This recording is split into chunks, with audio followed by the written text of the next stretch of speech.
ગોપાલ ઇટાલિયાના ચિંટુ એટલે કે ભગત લખે છે કે ગોપાલ ઇટાલિયા પહોંચ્યા દેશની સંસદમાં 23 કલાક પહેલા. એ સાબિત કરે છે કે ગોપાલ ઇટાલિયા કાલે દિલ્હીમાં હતા.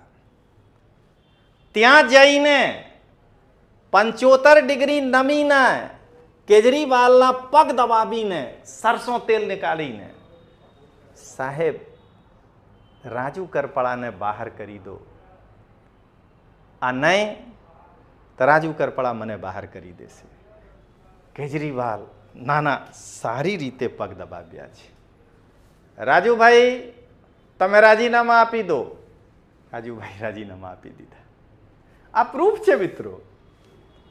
મને જ્યારે આ ફેસબુકમાં જોયા છું મને હસી લાગે છે કે આ તસવીર જોર જોરથી બોલી રહ્યા છે કે આ બેલ મને માર, હું દિલ્હી ગયા છું, કેજરીવાલના સરસો તેલથી પગ દબાવ્યા છું અને કેજરીવાલને પગ દબાવીને કેજરીવાલ સામે સાષ્ટાંગ દંડવત થઈને રાજુભાઈથી રાજીનામા લીધા છું.